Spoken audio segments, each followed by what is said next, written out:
ছড়িয়ে আমাদের ভয় ঢুকানোর চেষ্টা করছে, কিন্তু এটা এটা হবে না, বৃথা যাবে।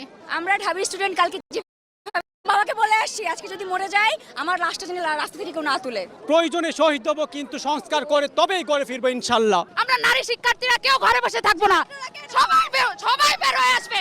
ন্যাশনাল ঢাকা কলেজ বিশ্ববিদ্যালয় এখন এক হয়ে যাবে।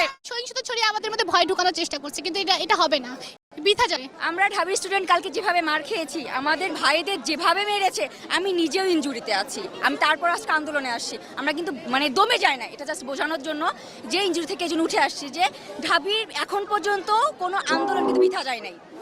এখন পর্যন্ত বাবাকে বলে আসছি আজকে যদি মরে যাই আমার লাশটা যেন রাস্তা থেকে কেউ না তুলে। আমার ছাত্রদল যখন বিজয় উল্লাস নিয়ে বের হবে, আমাকেও তখন যদি বিজয় ঘোষণা করে আমার লাশটা যেন তারা দাফন করে। এটা বাসা থেকে বলে আসছি, এখন কি হবে সেটা পরে দেখা যাবে ইনশাল্লাহ। নারী শিক্ষার্থীর গায়ে হামলা করে ছাত্রলীগ সবচেয়ে নিম্নমানের কাজ করছে, কোনোদিন এমন তো করে নাই। পাকিস্তানি আমলে আমলাতন্ত্র নারী শিক্ষার্থীর উপর এরকম হামলা করে না। আমরা শুরু থেকেই বলে আসছি এটা একটা অরাজনৈতিক আন্দোলন এবং এই আন্দোলন যৌক্তিক শিক্ষার্থীদের আন্দোলন। এই আন্দোলনে দেশে আপামর জনসাধারণের একটা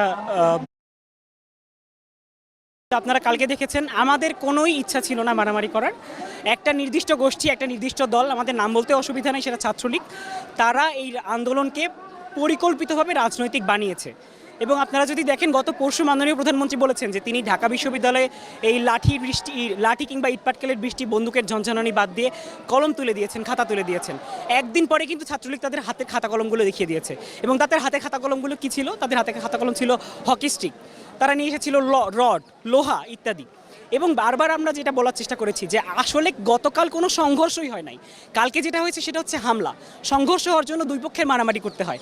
আমাদের দুটো হাত ছাড়া কালকে কিছুই ছিল না, যার ফলে কালকে আমরা বেধড়ক পেটন খেয়েছি। এবং আপনারা যদি দেখেন মানুষকে যেভাবে মারতে পারে, ছাত্রলীগ কালকে তার সমস্ত সীমা অতিক্রম করেছে।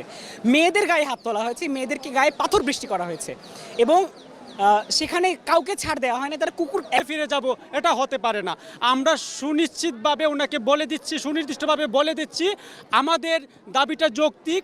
আমরা সংস্কার চাই, আমরা বাতিলের কথা কখনো বলেছিলাম না।